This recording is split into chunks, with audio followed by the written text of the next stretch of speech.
Thank you, Stefan. So very high level stuff. I'm going to talk about trends and the impact on society and inclusion. So I don't know if you get a lot out of this. I hope by the end of this session, I will deliver to you a story that gives you a glimpse, let's say, of how some things will play out, right? So I have tried to connect it into a common story. Of course, some of the things are quite broad. So there is three things.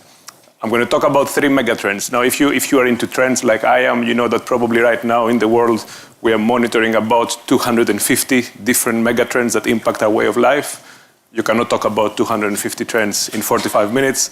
I have picked the three ones that I think have the biggest impact on our daily lifestyles. So how our lifestyle is changing is really impacted by these three ones I have picked, and they impact us both as citizens, as consumers, and as employees. So I will make some connections back to the workplace and how they affect us in the workplace. But you will see that these trends, usually we talk about workforce trends and about consumer trends and about, at the end of the day, all the trends that impact us have to do with our lifestyle and how our lifestyle adjusts. And then this comes back to the work. I will take a closer look at aging population because, again, it's the one I find most interesting. It's the one that in the last 5 years, many people talk about. You can hear a lot about the aging society and getting all, the whole situation. I don't think we all understand the extent of what that is in specific. So I'm going to show you some specific data. Because we're in Germany, I have picked a little bit more on Germany because there is some situation evolving here. So I'm going to show you some real demographics, try to make it as tangible as possible. And then following this demographic discussion, I'm going to say something about the future. Our future as a human society is really, we're in a real transformation mode right now. So most people approach this from the technology angle, and I'm going to talk a little bit about technology, but you have heard, I guess, a lot about technology. I'm going to speak a little bit about how our composition and demographics will impact that. So I haven't timed this. Usually I speak more than 45 minutes. The last time I was here in ADIDAS, I spoke to a group of 70 people for 2.5 hours. And then they told me, can you do this in 45 minutes? I'm going to try. It's half of it, though. It's not the whole thing. Let's go and let's see. If you have any questions, any comments, any concerns, let's see what happens. So these are the three mega trends I always speak about because fundamentally I believe that they summarize many other stuff that are happening behind it. Some people talk also about digitalization. Actually, it's under technology. Some people talk about local and global. It's this discussion about globalization I will make there.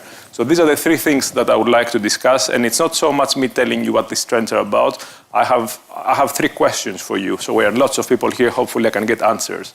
And I will start with globalization. Now, we live in an era, I think since the Trump presidency, there's a lot of challenge. And actually, I think that's an effect. I mean, it didn't really start with Trump. Trump is a phenomenon of our time, and it's interesting to understand why this happened. However, the way I approach globalization is not really around the free movement of goods and services. It's really about the fact that our world is becoming smaller. Our world feels smaller.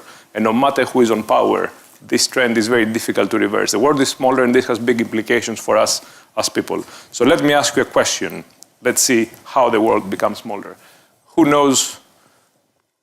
So if you jumped in a plane, in an aeroplane, in 1956, that's a very particular year. I will tell you later why, especially in 56. And you wanted to fly from Munich, which is in the heart of Europe. It's really at the core. If you look at the map, it's like in the center, to go to a major city of the north, to Stockholm, which is not that north. How many hours did you need in 1956? 6 hours. It's a good guess, but not there. Let me reverse the question to make it, how many hours do you need today? Is anybody flying from Munich to Sweden today? 1.5 to 2 hours. So today, if you jump into the plane, usually they quote 2 hours. It's a little bit less actually, but they quote 2 hours, so if they are late, they don't have to pay you money. No? Now, today it's 2 hours. 60 years ago, 1956. 6 hours was a very good guess, but it's not enough. So the actual number, because it's 45 minutes and I have to compress things, usually I do much more around that, it was 7.5 hours. So in 1956, you needed more time to get from Munich to Stockholm, from the center of Europe to the north of Europe. Think of any distance now that you do 2 hours, it was 7.5 hours. You need more time than you need today to go from London to New York, or from London to Dubai, or quite fascinating to think about that. Why 56? 57 is actually the year that the jet engine became let's say, prevalent in air transportation. So we had jet engines before 56, but actually in 57 is the year that major airlines had more jet engine planes than. So between 56 and 57, what in 56 was 7.5 hours became 4 hours overnight, basically. And then from 57 to today, which is 60 years, the 4 hours have become 2 hours. We have shaved out another 2 hours, 50% of this distance, just through efficiency improvements. So imagine the next time we're going to have a major technological. So imagine when we had, like, before planes, you needed days to go. Then with a turbine, with a thing, you needed 7.5 hours. Then it became 4 hours. You know, when is the next big technological improvement going to happen? Probably in the next 20 years. When this happens, how long will this distance be? It's estimated that in the next 30 years, you may need less than an hour to commute. And in 50 years, you may need 30 minutes to commute from Munich to Stockholm. And then the question becomes, what are the implications of a 30-minute commute between these two cities? And of course, think in between the implications of commuting from Munich to Frankfurt, which will be much less than that. In a smaller group and with more time, we'd have a very interesting discussion right now. I will keep saying these things so you can visualize how this would look like. But if you think of the implications of a 30-minute commute between these two cities, you have convergence both, let's say, in the area of cost of living, how much it costs around. You have, this leads convergence in the area of how we pay people in the two cities.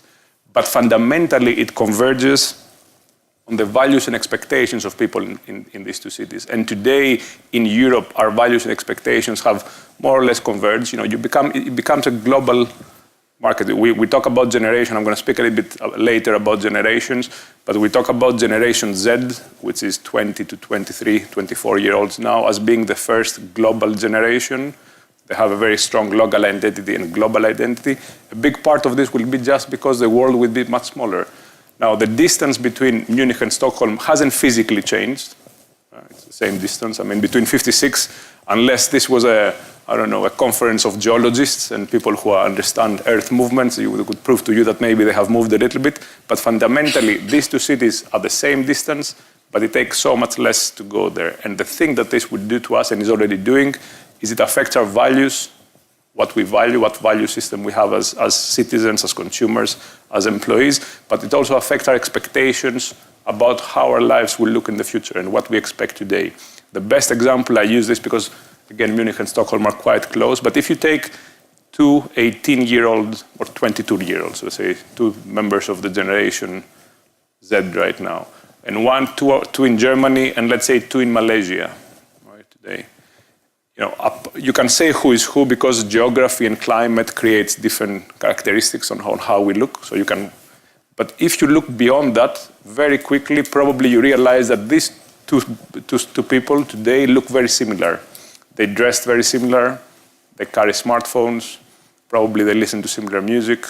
You know, they have different expectations, very similar expectations about their life, how their life will look like in the future. They see the world in a very similar, not exactly the same. You still have the national culture aspect of it, but the similarities are more and more. If you took the same two individuals 600 years ago, because when you look at the future, it's always a good idea to start looking from the past and understand the sequence of history. If you look 600 years ago, probably, of course, they still look different because climate is not changing that quickly, but then they have very little in common. Both the way they dress, both their daily lifestyles. So if you understand these long historical cycles, you can start picking up this convergence in values and expectations. That does a lot to us as how we see life and how we interact in all aspects of this. I'm not going to go more. So the first point I would like you to remember as we go through, and also when I come to the demographic discussion later on, is this discussion about the world is becoming smaller in distance. You know, it's fascinating that, you know, how easy it is to move. Let's look at the second one, the one I'm going to go deeper today, aging population. Aging population is something that I think in the last 5 years, again, everybody speaks about. It's become like a hip, and we all look at the demographics. But actually, it's not a problem that started 5 years ago. It is a problem, let's say, in a way. The idea we'll introduce later today, let me say it from now, because this is a day about inclusion. It's the idea of generational inclusion. It's very important we create environments that, so traditionally we have focused in the next generation, The last 10 years was about Gen Y. Everybody focused on Gen Y, and we need to figure it out and understand it. Now we talk about Generation Z. That's a losing game. Every generation comes and goes. What the data I'm going to show you later on, it proves that we must make generations work together, because if we don't do that, we will have an issue. And because we're in Germany, I say again, Germany will be seriously challenged through the profiles that you're going to see later on today. So keep in mind generational inclusion, and let's look a little bit about the aging population. So this problem, it's very big. Many people talk about it in the last 5 years. If you're in the pension work, like I work for a company called Mercer, we're very big in pensions and retirement. Our actuaries probably are looking at this problem in the last 15 years, maybe. They see something is going to happen in the pension system. But actually, when did the birth rate start declining? Just for interest, the birth rate is the number of children a female will bear through her life, all right? So how many children? The birth rates, when do you think, just tell me a number, when did this phenomenon started, which is when the birth rate started declining? 70s, yes. So the birth rate started declining, the global birth rate, not by country, the global birth rate started declining in 1972. The fertility rate, which is a lead indication that we look, which is number of births per 1,000 people, actually started declining from the mid-60s. So it's a very old situation. And I'm going to show you later on, we're in the middle of a very significant transformation. 2015, 2 years ago, was in the middle of a very important transformation. So this is happening around us, and we suddenly now are starting to look and talk a lot about it. So what do we talk about a lot? If you look at it from an employment point of view, we talk a lot about this multi-generational workforce. People say 5 generations or 3 dominant generations working together. And it's a very big thing, and we have to figure it out. Now, the news with history is very interesting. It's not the first time we have 3 dominant generations in the workforce at the same time. But it's the first time we have to figure it out, because the last time we had this phenomenon, we took a shortcut. I'm going to tell you what the shortcut was. When do you think was the first time that actually we had 3 dominant generations in there? So right now, the 3 dominant generations is the baby boomers, Generation X, Generation Y. Each one of these generations makes up more than 25% of the workforce. Not the first time. The first time was in the late 70s to 80, when you had the baby boomers at that time coming in the workforce in very big numbers. But then you had an economy that was not growing. You had the oil crisis. You had high inflation. So this meant that lots of young people that lived over prosperity were entering the workforce. Their parents were holding off their jobs. The economy was not creating new jobs, and this would create some issue, and we couldn't really figure it out. Now, at that time, the demographic profiles of Europe and the West and the US were very favorable. We had a lot of younger people coming through. The debt levels were very low. Now we are very happy of countries having debt ratios of 90%, 80%, 100%. Back then we talked about 2 or 3 or 5 or 10%. So at that time we invented, companies like the one I work for and I guess others, invented a very bad habit which has stayed with us since then, which is called early retirement. So we said to people, listen, your children are coming in the workforce. They're well educated. We don't really have jobs for everyone. Why don't you take a good package, go enjoy your life, and then... And this did 2 things. The first thing it did is it broke the employment deal. So until the late 70s, the average employee, not all employees, but the average employee would join a company, work for the duration of their career, and retire from that company. I mean, you see movies and from there. So it was this hire to retire. Now, in the early 80s, what happened is when this thing happened, some people actually didn't want to retire. They said, okay, if you don't want me, I'll take the money and go and find somebody else who works. So suddenly, mobility of employees started happening. You were no longer attached and loyal to your single employer. You became more loyal to your profession. So I have a set of skills and I'm going to go and offer them, which right now is we all do that. People just move, which suddenly meant that if you think, let's say, of how we pay today, we pay according to the market. What is the market paying for this job? And if you're very good, you're going to get more. This was not the case until the 70s. In the 70s, it was much more about the internal equity. If we are people and we live together, we work together for many years, then basically it's important we also have some equality. And suddenly in the 80s, you had all these things. So I don't know if you know these salary surveys and telling you what every job gets paid. All this happened in the 80s. It didn't exist, which is quite interesting things we take for granted today. It didn't exist back then. So you had this situation there. This time around, we have the same phenomenon, 3 generations, but this time around, our demographics are very unfavorable and our debt levels are very high. So we cannot just say to people, here's a nice package, go and enjoy life. We have to figure it out because otherwise everybody will lose, again, later on with the data. Interestingly enough, that's an interesting statistic. What is the average retirement age in Europe today by law? 60, 65 to 67. What is the effective retirement rate in Europe? 60 to 62. We have a guy in Mercer, which 4 years ago did the following. So we're in Germany, so it's interesting to know, if you don't know, that the original idea of a pension system started, institutionalized pension system, started in Germany. Do you know that? It was a German idea under Bismarck. They said, okay, if you work for so many years, we give you. So we had a guy in our London office that took the first principles of this system, which is very, very old, and said, how did they define pension back then? And try to project these first principles to today's environment, our life expectancy, our income levels, all these things. What number did they calculate? It's not one-to-one. You cannot really completely simulate the conditions. But if we were going to abide to these first principles, which means that the systems would hold and we wouldn't have a pension issue, what year do you think should be legally our retirement age today based on our life expectancy and all other parameters? 72.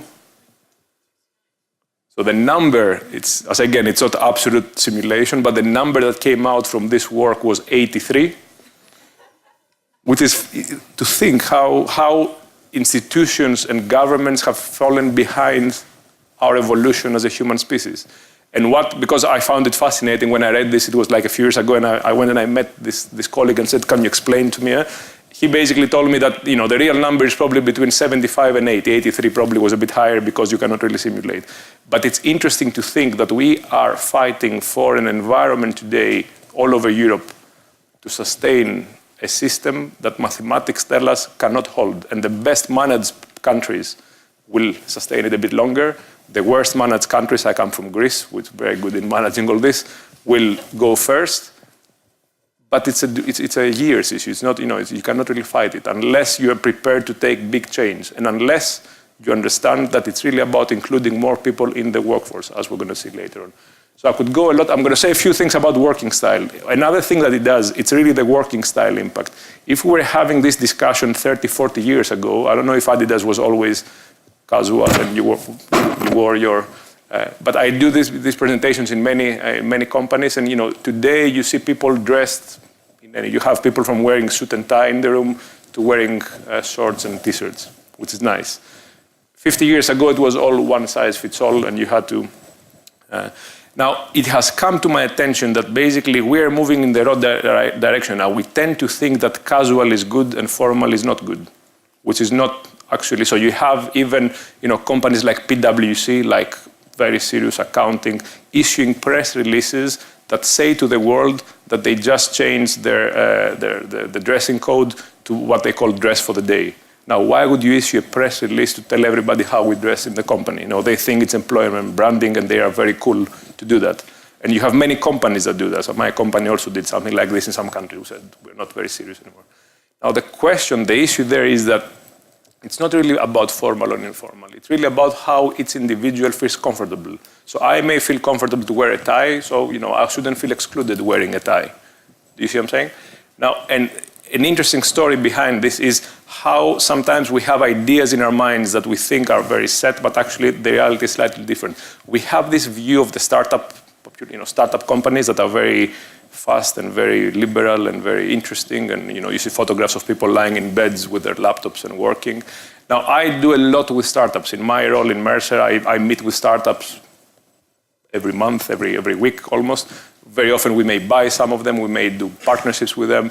And one thing I enjoy, this is beyond my core job, I enjoy discussing ideas and how they operate. It's interesting to look at them because not all these ideas can be automatically applied to traditional organizations that have a history and have to pay their bills because they started. But there are some glimpses of the future. Now, I was in Booking.com, which is still, we call it a startup, but there's thousands of people. They are Dutch. Did you know that? I didn't really know that before. So they are from the Netherlands.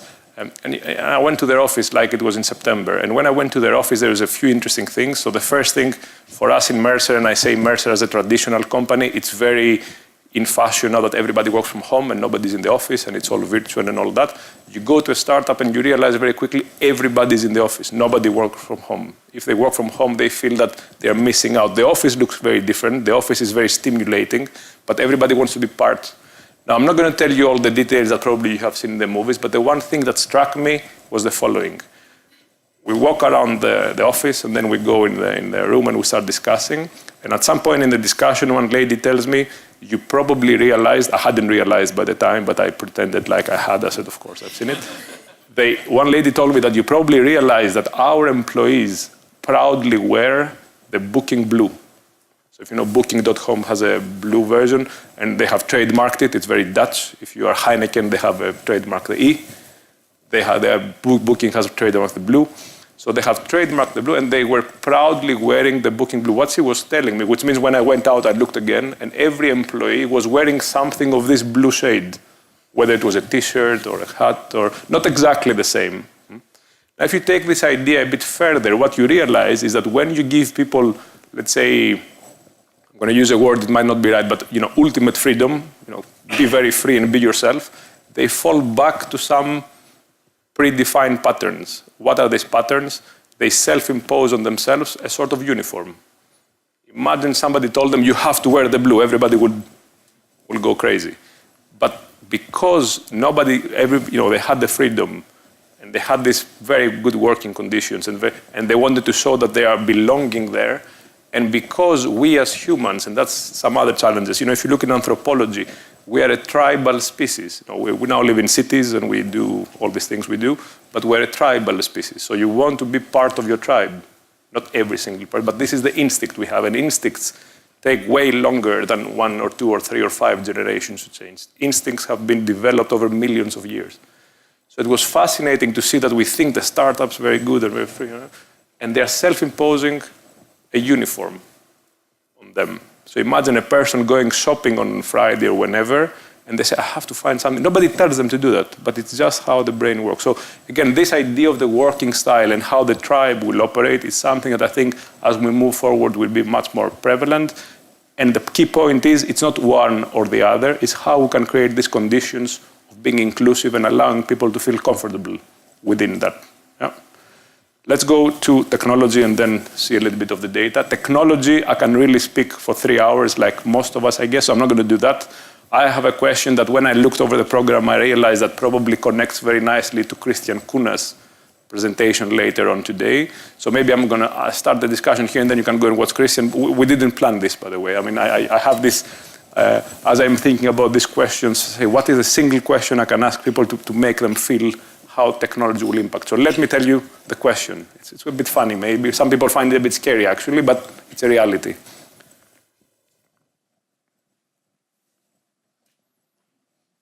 Tell me a year. By when, do you think?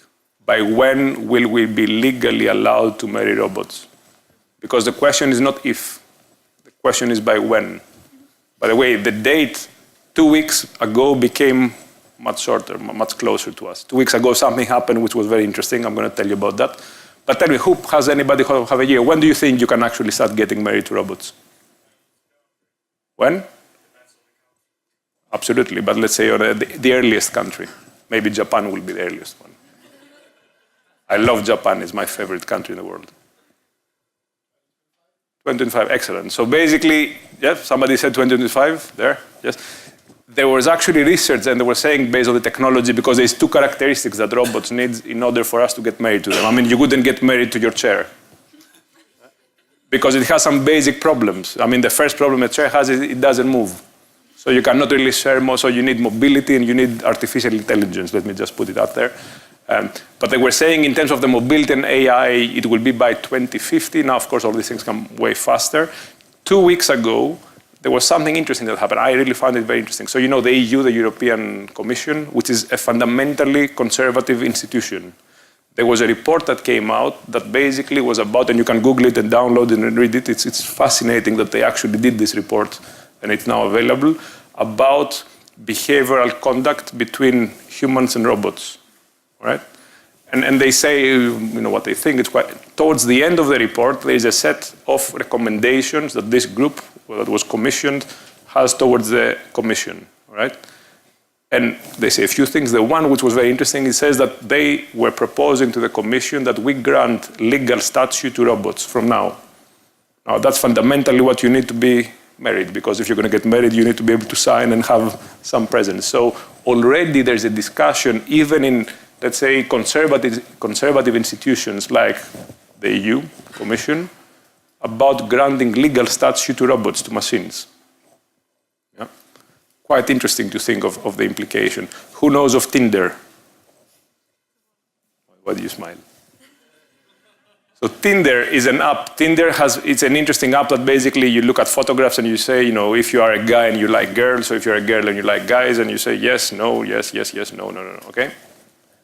Now, Tinder is built on a very basic idea. I don't know if you're aware, our brain operates on two levels. We have what we call the system 1 and system 2 brain. System 1 is, to explain it very briefly, it's the, if you're in the jungle, we're not in the jungle anymore, but when we were in the jungle and a lion attacks you, what do? You run. You don't really analyze the situation, say I have 3 potential strategies, you just run and then figure it out later. That's system 1 thinking, that's impulsive thinking. That's the idea of Tinder, and we now have a whole series of apps which are called Tinder-like apps, which play with our system 1, like first view, no more analysis, yes, no. System 2 is basically what we do, you want to start up a new business, you're going to think about, analyze the situation, build a business plan, that's a system 2 type of process.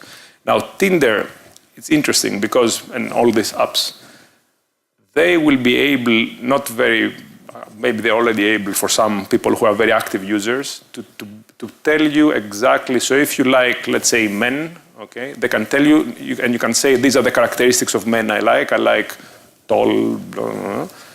They can actually tell you, no, you don't really like this characteristic. You like men that their distance between the eyes is between 9 millimeters and 13 millimeters. The moment it becomes 14 millimeters, you're not into that anymore. Okay, so something which all our life was conceptual, you had an idea, they break it down to very specific mechanics and geometry, and exactly, so they have this algorithm. Now, what this can do, as technology evolves and we can build more and more human-like looking robots, and cyborgs, let's say, they can actually build a robot that intrinsically, when you look at him or her, you're going to say that's a perfect match. Not because you look at the face, but your brain will automatically trigger this, so they can build something specifically for you. If you then add to this robot, which has the best characteristics, the second part, AI, so instead of a brain, you implant a deep learning algorithm that is programmed to learn how to react personally to your emotions, because you're here. So you have perfect looking environment and perfect reaction to your emotions. Where do you end up? Probably you consider the marriage then. You go and you ask, do you have a legal status? Yes, okay, please sign here. Now, this discussion is not, it's very crazy in a way, and for me, let me say, but it's not something that, the probability of this happening is not 0 and it's not 10%, it's in the 30%, and in statistics, everything above 30% is going to happen. And it's a matter of when. So what is the impact of technology on our life? Technology is redefining the way we understand our life and our world. And I will stop by saying, and again, there's lots of stories I could bring here, but not in the time frame now, but it's quite interesting to start. Hopefully you can trigger some of the thinking.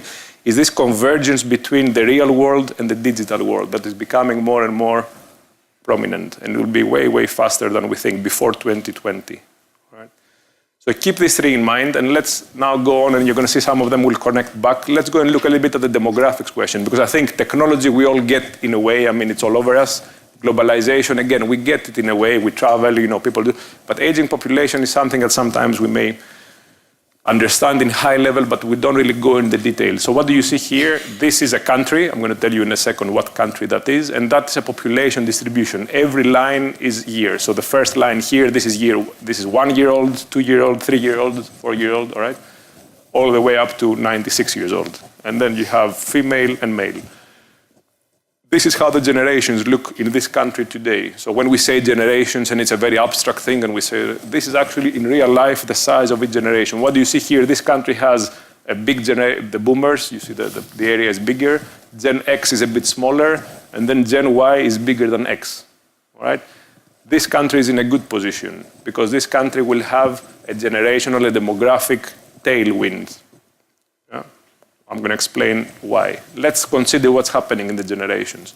The middle part, now the middle part is captured by X, which is the 35 to 50-year-old. I mean, give and take two, given what literature you look at, it's 35-year-old to 50-year-olds. In that middle bracket, you have people who are reaching their income peak. Yeah? So you're making more or less your top income.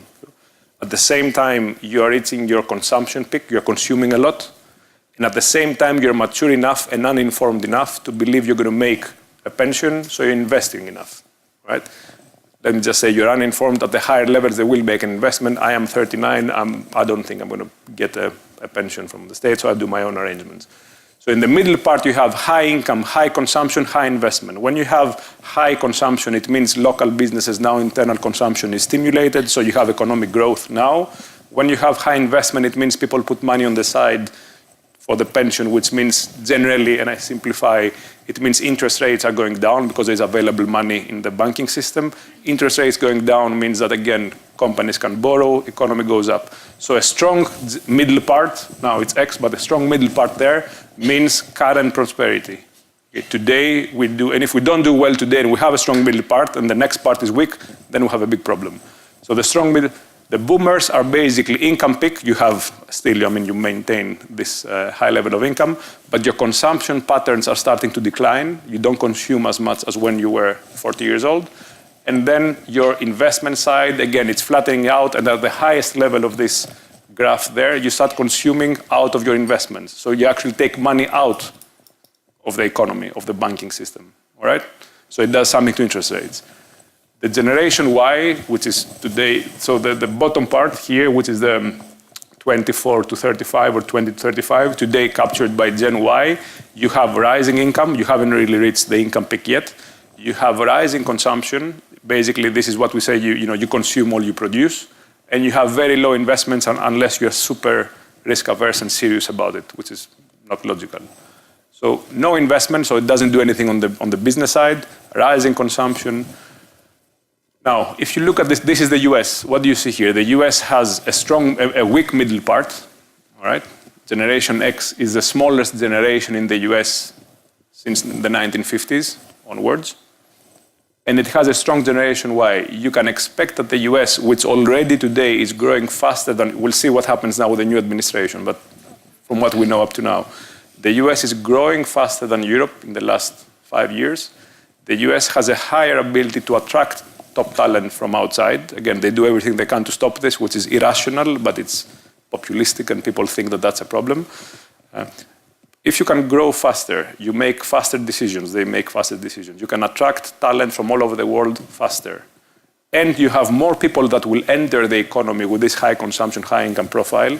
It means your economy is set to sustain or grow even further, right? Because more people coming in the economy with in this middle part means more consumption. It means businesses, even if they're not fantastic, they have more customers, all this positive stuff. Now let's keep the US in mind, which has one generation. You see, of course, the problem. The US has one more generation of strength, and then you see the decline here, which is a problem. Let's look at us in Europe, which is not that positive. So this one, let me put all of them up. Okay, oops, yes. So the middle one is Germany. Okay, let me go back. You can see that the German profile it looks like a diamond. Do you see that? So traditionally, if you have this pyramid means high growth. If you were like this, then if you have the pyramid at the top and then it's flat, which is France and the UK, it's slow growth. If you're a diamond, it means decline. What do you see in Germany? You see that there was the pyramid at the top, and then you see the decline. And then actually, if I put the generations, you see that Germany starts within Gen X. So this middle part there, the 40 to 44, is the generation X. Now, we already have a decline within that generation. If you compare to the other two major economies, so you have the UK there and France on the left, One point before I start the comparison. Demographics are an interesting comparison to look at as long as something else happens, because it doesn't mean every country with favorable demographics will rule the world. What are the other things that it's important? Institutional maturity. If we have countries that are institutionally mature, it means their employment market is working properly, the justice system is working properly, the education system is working properly. Then suddenly demographics become a comparative, all right? These three countries are institutionally very mature. These are at the highest level of maturity globally in terms of how a country is run, which means then that demographics become a differentiator. What you see here is that where France and the UK have this profile of slow growth, this pyramid and then flat, this is so slow growth, Germany has a decline profile. Let me actually show you the projections. Germany by 2050, and this is, usually it's not a good idea to forecast very ahead in the future, but actually demographics are quite stable. It's very difficult. I mean, usually when I do this in smaller groups, I say to people, don't go to the toilet and start having children right now, because you cannot really solve this. I mean, this takes 100 years to be solved organically. So the issue here, Germany by 2050, we lose 9 million people, 9 million less. Generation Y in Germany has 4 million members less than Generation X. 4 million less in the next wave. So the next generation that will take over this middle part has 4 million less people physically. If you say 4 million times 50, let's say 1,000 euros disposable income, this means that with no problems, no mistakes, doing everything right, the German economy in the next 15 years will have 200 billion euros less available on consumers. So think, let's say Adidas, think shoes, let's say, so I have shoes, I buy them. 4 million people less, and if each person buys 1 or 2 pairs of shoes a year, just think of the core market, what it does. Now, it's not only the consumption side, it's also how we run our business. When you have 4 million less people, you have way less available talent to be recruited in organizations. And if you add this to the technology aspect to it, that not only we have less people, but there's also a skills divergence. So businesses like ADIDAS and the top organizations move much faster in Europe than our educational institutions, our universities. In the US, they're a bit better aligned. So not only we're going to have less people available, but the people that the university and the education system produces, if they continue doing it as they do today, will have a significant skills divergence, which means we're going to have much less people to staff very important jobs that will ensure long-term prosperity. So this is not I don't want to make it negative or pessimistic, but I want to show you that there is a situation and the data doesn't, and when we talk about aging population, it's quite soft, but when you look at the numbers, it becomes actually quite hard. And you say, okay, what do we need to do here? And there's only 2 solutions. I'm going to come back to what will happen to the other countries, but there's 2 solutions. One is more inclusion. How can we make more people up this paradigm more included in the economy? It's not about working more and being, but it can be a very good proposition. How we can make interesting jobs, interesting lives for all their employees, and all their employees that will really be a key segment of the employment market in the next 10 years. Exactly because of this is not just in Germany, it's in many other countries, all over Europe actually. And the other part, of course, is immigration. So one is we have to include more people locally, male, female, older. We have to allow people to thrive within the conditions they want to thrive, not try to make them fit a predefined specification as we're doing for many years, which left many people out. We have to adjust the framework, not the people. The other thing is inorganic growth, is we need to allow more people in because, frankly, it takes 100 years to build this organically. So again, it's interesting. When you hear at Trump, in Germany, you also have some similar, the AfD and all that. I don't want to go into politics, but it's interesting how the populists, in Greece, we had the same. It's interesting how the populist vote is on the rise, on the argument of prosperity. We don't want all these people, they are the problem. And when you are really disengaging from the emotion and you look at data and try to understand what is really happening, it's completely the opposite. If we all close the borders and do all that, the decline will actually be much faster. We're not going to prosper. It's quite interesting how, and we are really in a transition area. We're really in a point in time that we have this rise in populist, And the next few years will be very important. If we don't manage to control somehow the situation, control is not the right word, but to address it and understand it, there will be an issue. So here you have more inclusion, and then you have inorganic growth. And in these countries, actually, it can work, because if you import people, it's not the right term, but if you bring people in an unorganized state, because not just to bring the people in, you have to include them in society. You have to make them part of society. These countries here, being at the highest level of institutional maturity, are actually countries who can do that, who can accept people in and include them over time. Right? If you look at the other two states, you have France, which has this moderate growth. France will gain 2 million. Just because I like history, it will be 2050 will be the first time that Germany and France, and this might not be exactly the same, so if you know history, it was the Frank kingdoms, German and then they were divided, and there's a single battle that they had to address them in French and German because they couldn't really understand anymore. They had grown in the Middle Ages in disconnection. And since that point, the Germanic population was always bigger than the French Franc population, which is quite interesting. By 2050, the two will be balanced. Completely different to megatrends, but it's interesting to think of the transformation happening and why this is happening there. The UK is actually projected to grow a little bit more. Now, the UK, again, with Brexit, we'll see. But if you take Brexit aside, because I think nobody can really predict what and how it will happen, so let's put it on the side, excluding Brexit, the UK is forecasted to be the strongest economy and country in Europe by 2050. Because A, they have this favorable demographic profile, so they will actually gain about 7 million people more. So 7 million people more means more consumption, more talent, all that. At the same time, they have a higher ability to attract talent from outside. Again, Brexit and the immigration discussion was against that, we don't need more people in. But actually, the ability to attract talent is a key indication of prosperity. Japan, who I said is my favorite country, and is a fantastically advanced and superior, in my view, culture and civilization, is stuck in the middle of this stagnation for so many years because Japan is the most difficult country to integrate in as an outsider. If you are the top sports person, the top accountant, the top, whatever, you will never end up in Japan because you will always be like an outsider. Probably in today's world, you're going to end up probably in New York because the club is more inclusive. If not, you're going to end up in London. So the ability to attract top talent is a key part of prosperity. And so the UK has a favorable internal profile. You see, they will have more eyes than the French, and the Germany will decline. Plus, unless they mess it up in big time, and they're trying to right now, they have a higher ability to attract people from outside. So they are and the third parameter is all these three countries are very highly in terms of institutional maturity. They are at the highest level, but the UK is one click higher. The UK is actually the oldest real state in the world, the real institutionalized state, justice system. So this experience gives them a gap. So if they don't really mess up big time, they're in a good... France theoretically will also improve.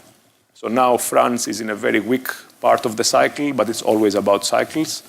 And theoretically, France, just looking at these parameters, will start rebounding in the next 5 years. Let's see what happens. Now, this is how the problem, I'm going to go very fast in the last few slides because we are now on time. We started a bit later, but 2 minutes later, I'm going to take 2 minutes more of the time. Europe, so I spoke about Germany. Germany has a very unfavorable demographic profile. It's the only actually country that the problem starts in Generation X, which is very interesting to think of a state which is well run, how did this happen? So it's the only country that the bar from the Generation X starts declining, as you saw before.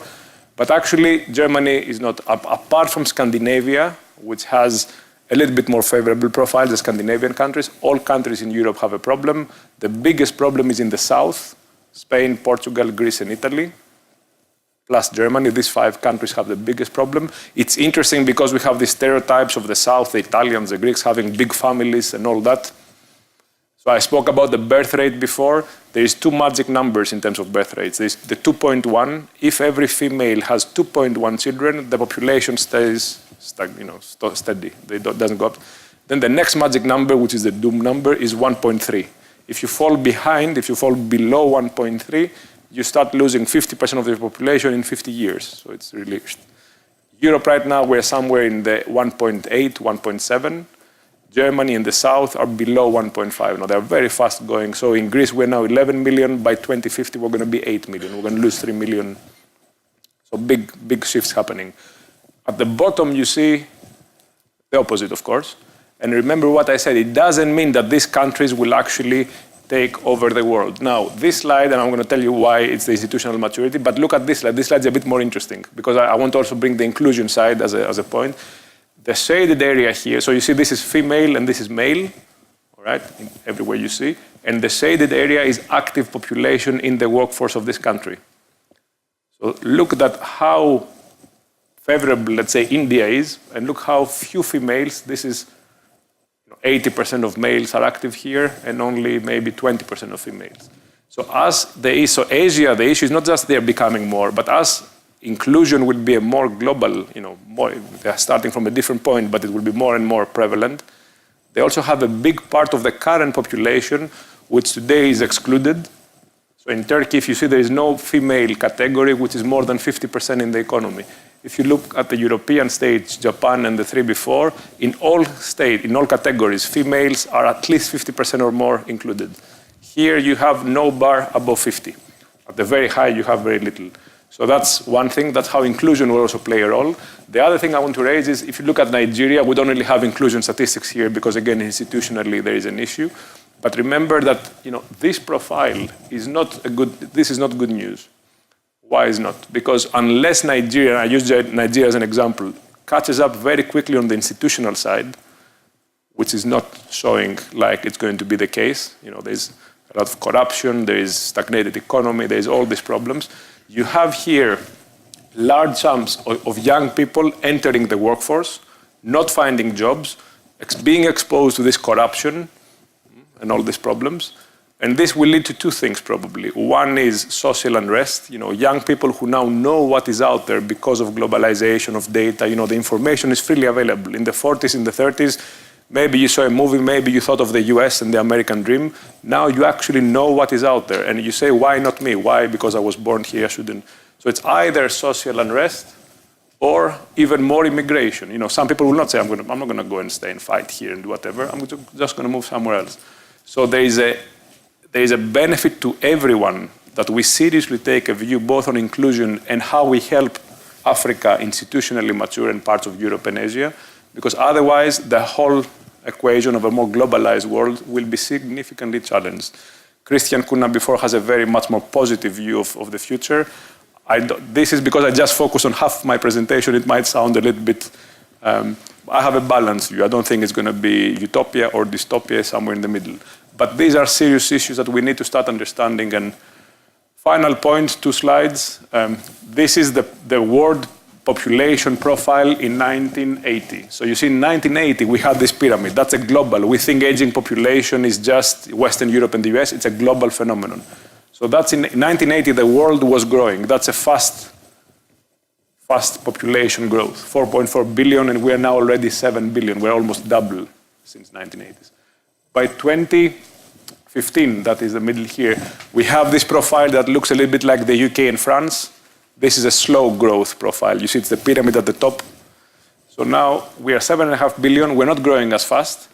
And by 2050, we are projected to be 9.2, it says 9.7, it depends what literature you see. We're going to have another 2 million, all right? So it's a slow growth. The interesting thing is what happens here. What happens here is you see this complete slow growth profile. By 2100, population growth on Earth will stop. We're going to have 0 growth, if nothing changes. It's too far away.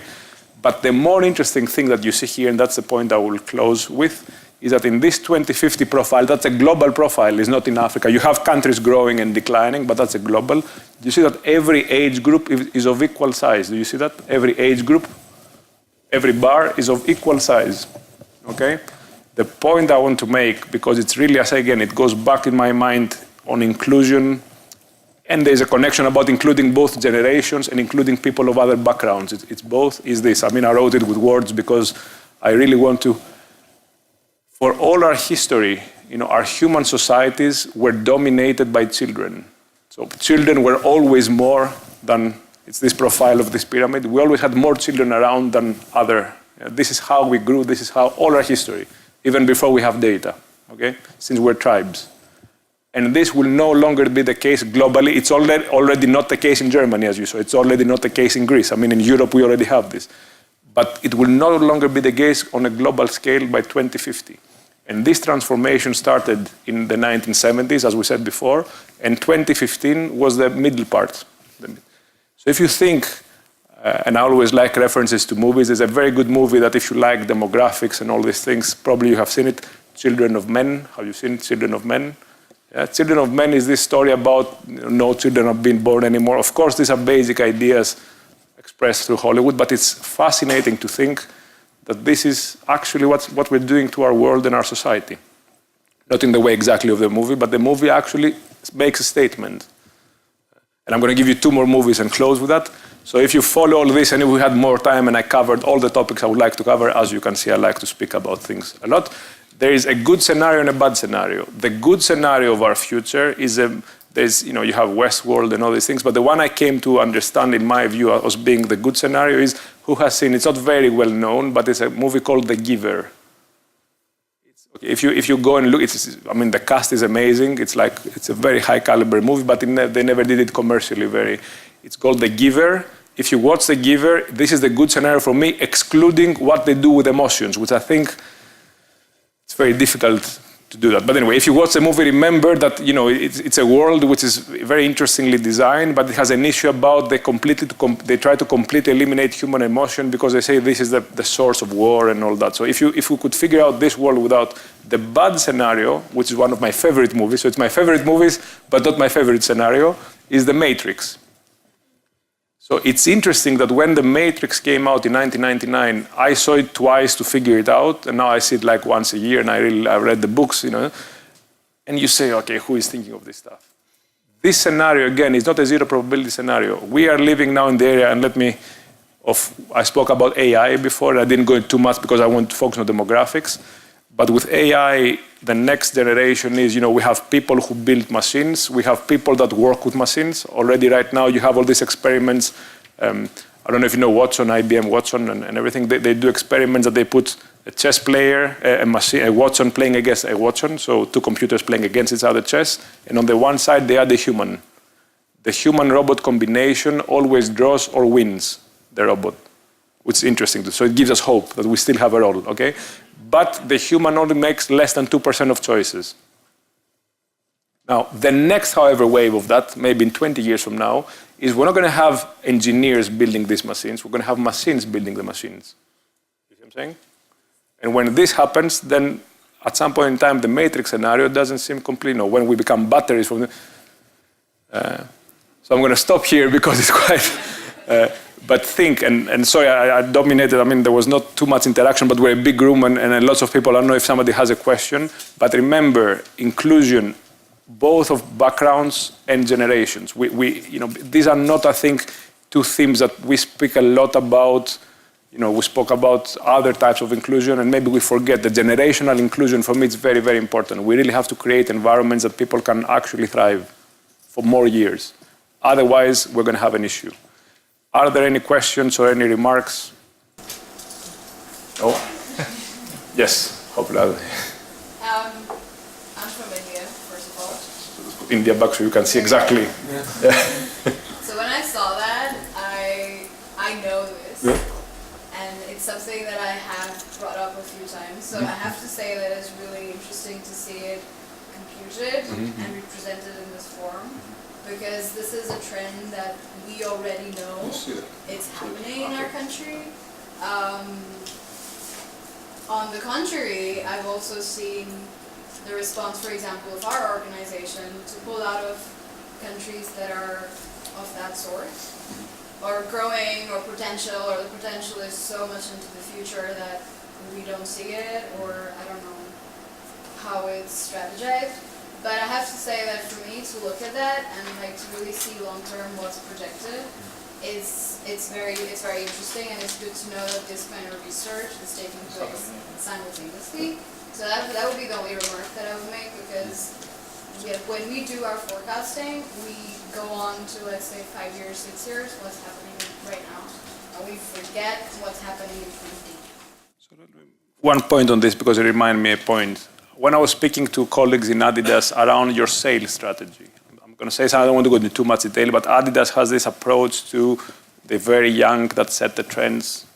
If you follow this story, of course you need to do that because people will be setting trends and we need, but will you actually target in terms of marketing a declining market?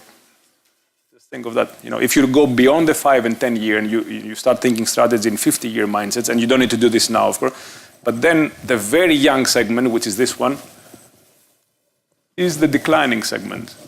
So I'm not saying don't focus on them, and that's when you end up again in inclusion. You need to focus equally on all segments because they all have to bring something. Otherwise, you play in a segment that might eventually decline compared to others.